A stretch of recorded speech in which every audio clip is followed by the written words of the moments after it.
여러분 안녕하십니까? 이충건 방송의 이충건입니다. 오늘은 2023년 경제정책 방향의 내용과 과제, 경제 위기를 구조개혁으로 극복해야 한다. 그리고 주요 내용과 과제는 무엇인가에 대해서 말씀을 드리겠습니다. 방송에 앞서 아직 이충건 방송의 구독자가 아닌 분은 동영상 아래 붉은색의 구독과 좋아요를 눌러주시기 바랍니다. 방송 제작에 큰 힘이 됩니다. 정부는 관계부처 합동으로 12월 21일 2023년 즉 내년 경제정책 방향을 발표했습니다. 위기 극복과 경제 재도약을 목표로 4대 분야인 거시경제 안정관리, 민생경제 회복지원, 민간중심 활력 제고, 미래대비 체질 개선 등의 분야로 구분하여 제시했습니다. 복합 경제 위기가 지속되는 가운데 민생 거시경제를 안정적으로 관리하고 잠재 성장률 확충을 위한 구조개혁 체질 개선 가속화가 필요하다고 하겠습니다.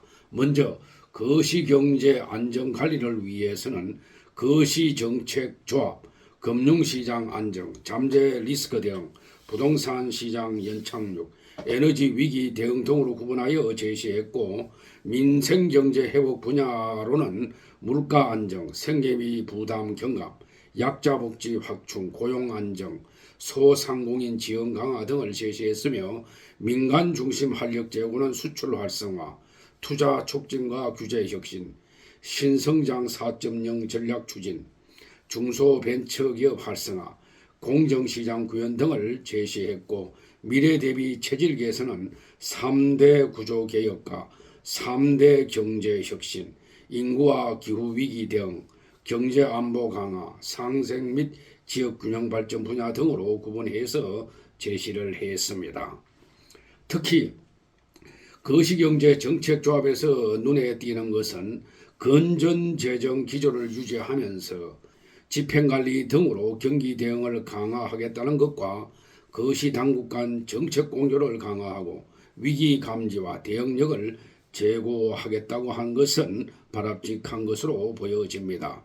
거시경제 안정관리 및 민생경제 회복 지원은 우리 경제가 직면한 고물가, 고금리, 고환율로 요약된 거시경제적 위기 요인에 신축적, 선제적으로 대응하려는 정책들과 위기시 고통을 더 많이 받는 취약계층 지원 정책들이 포함되었습니다. 민간 중심 활력 제고와 미래 대비 체질 개선은 주로 성장 동력을 확충하고 미래 세대의 복지를 개선하는 정책 중심으로 구성되어 있습니다. 우리의 주요 경쟁 상대인 미국과 중국, EU 국가 등은 지난 30년간 세계 경제를 부흥시켰던 자유무역주의에서 자국 중심의 보호무역주의로 산업통상정책을 전환하고 있습니다. 이에 대응하기 위해서 정부는 이번 경제정책 방향에서 우리 기업들이 국제 경쟁력을 계속 유지하고 기술을 선도할 수 있는 지원 정책을 다각도로 제시했습니다.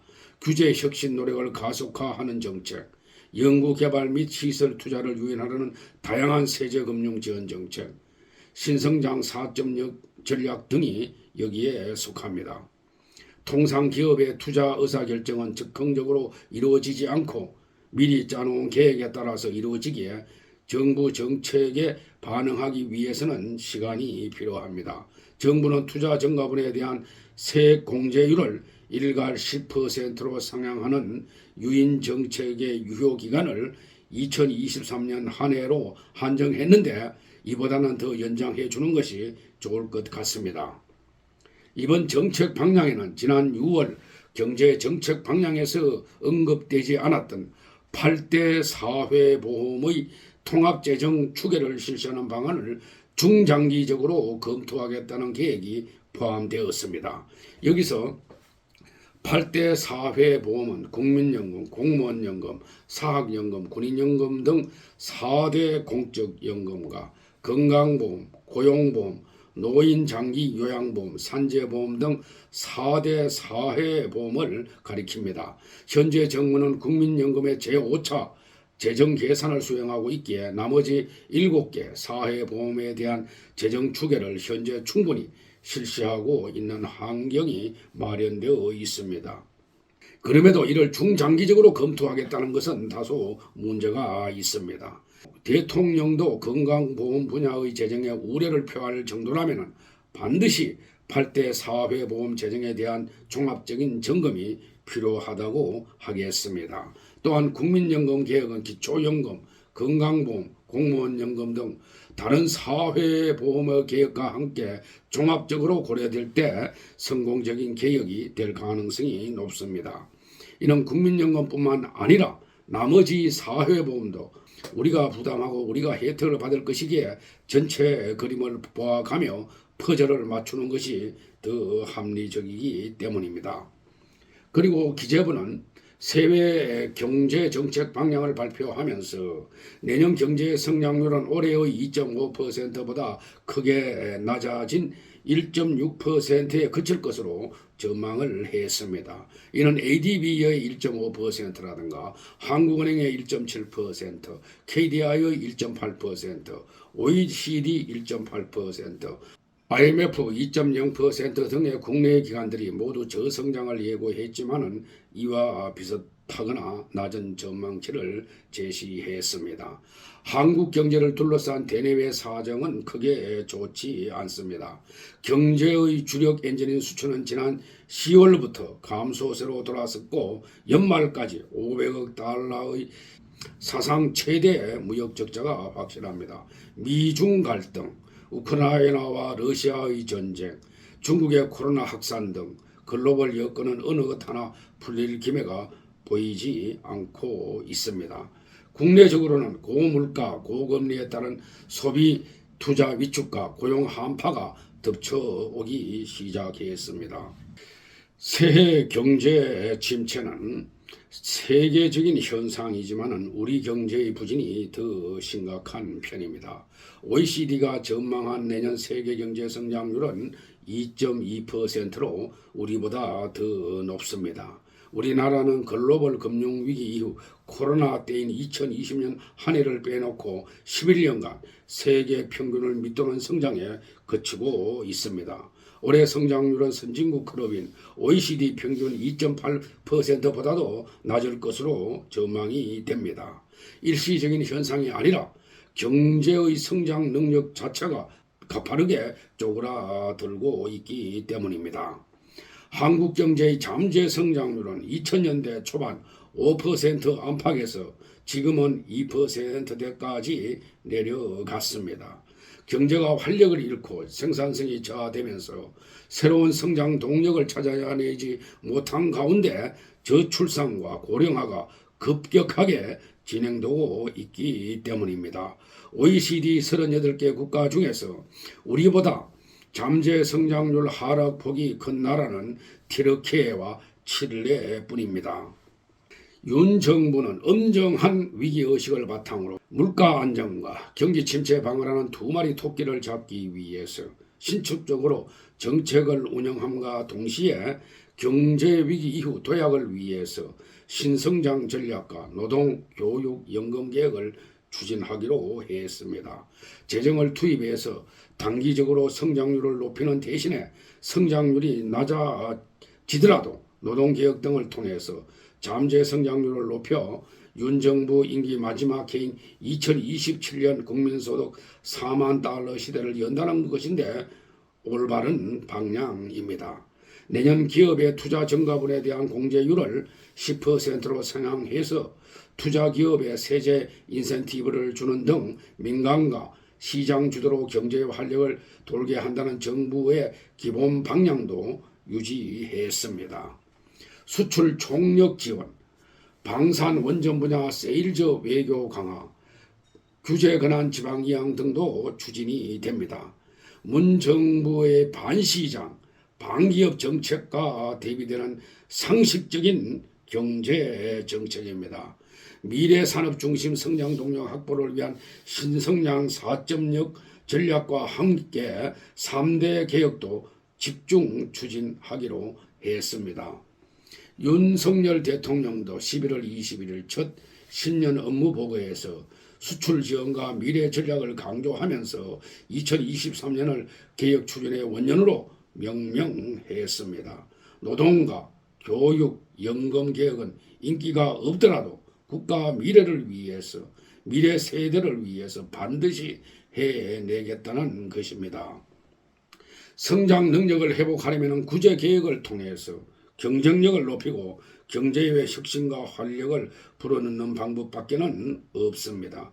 전 세계에서 가장 경직적인 노동시장, 획일적 인재만 배출하는 낡은 교육 시스템, 비효율적인 관료제가 판치는 공공부문을 수술하고 혁신을 발목 잡는 각종 규제들을 대대적으로 손질을 해야 합니다. 국가 시스템 전반에 걸친 구조 개혁만이 성장 동력을 키울 수가 있습니다. OECD는 우리나라가 획기적 정책 없이 지금대로 간다면 2030년에서 2060년에는 잠재 성장률이 OECD 꼴찌로 전락할 것이라고 추정을 하고 있습니다.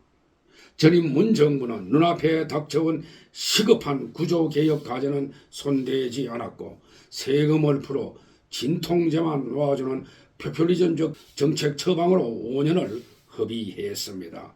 국가 부채마저 크게 증가시켜 재정 대응 능력도 소진해 버렸습니다.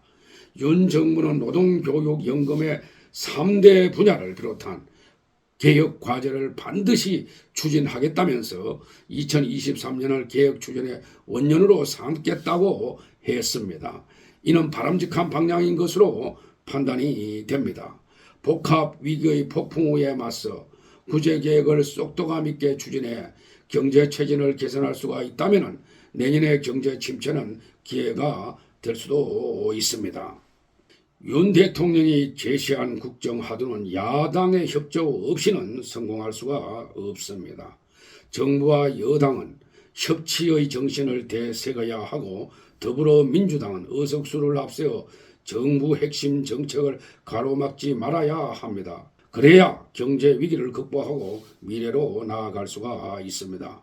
미국과 중국 등 주요국들은 글로벌 경제 패권 전쟁에서 자국의 전략 산업을 보호 육성하기 위해서 입법과 정책으로 총력 지원을 하고 있습니다. 그러나 우리 정치권은 저성장의 늪에서 탈출하기 위한 대책을 함께 고민하기는커녕 국정 발목 잡기에 급급해서 오히려 경제 위기를 부채질하고 있습니다. 거대 야당은 정부의 내년도 예산안에 계속 제동을 거는 등 역주행으로 경제 불확실성을 증폭시키기도 했습니다.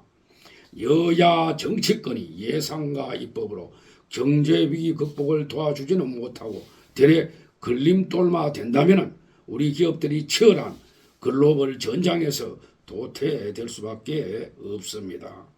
우리 기업들이 생존을 넘어 전략 산업에서 주도권을 잡게 하려면 최소한 경쟁국들 수준으로 예산과 금융 세제 지원을 하고 노동과 규제 개혁에도 적극 나서야 합니다.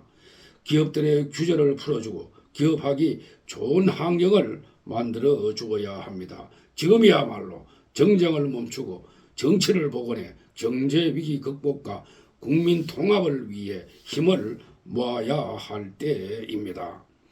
2023년 경제 정책 방향을 크게 보면은 재정 건전성을 유지하고 부동산 시장의 연착륙을 유도하며 경제의 체질 개선을 위해서 노동과 교육, 연금 3대 개혁과 금융혁신과 서비스, 공공혁신 등 3대 경제 혁신을 집중 추진하겠다는 것은 바람직한 현상입니다. 또한 연 500억 달러 인프라 수주, 방산 수출 4대 강국 등 목표로 수주 총력 지원, 미래형 모빌리티, 독자적 우주 탐사, 양자 기술, 미래 의료 핵심 기술, 에너지 신기술 등 신성장 4.0 전략 추진과 스마트 농업, 바이오 혁신, 반도체 산업단지 신규 입지 확보 등의 사업은 바람직한 것으로 보여집니다. 다만 보안 방향으로는 전 세계에서 가장 높은 수준의 기업 부채와 가계 부채를 점차적으로 줄이는 전략이나 재정 건전화를 위한 재정 준칙 제도의 도입이 필요한데 이에 대한 방안이 빠져 있습니다. 이에 대한 대책도 필요하다고 하겠습니다. 그리고 모든 분야를 나열식으로 설명을 했는데 주요 사업에 대한 선택과 집중도 필요하다고 하겠습니다. 오늘 방송은 여기서 마치겠습니다. 제 방송을 끝까지 시청해 주신 여러분들께 감사의 말씀을 드립니다.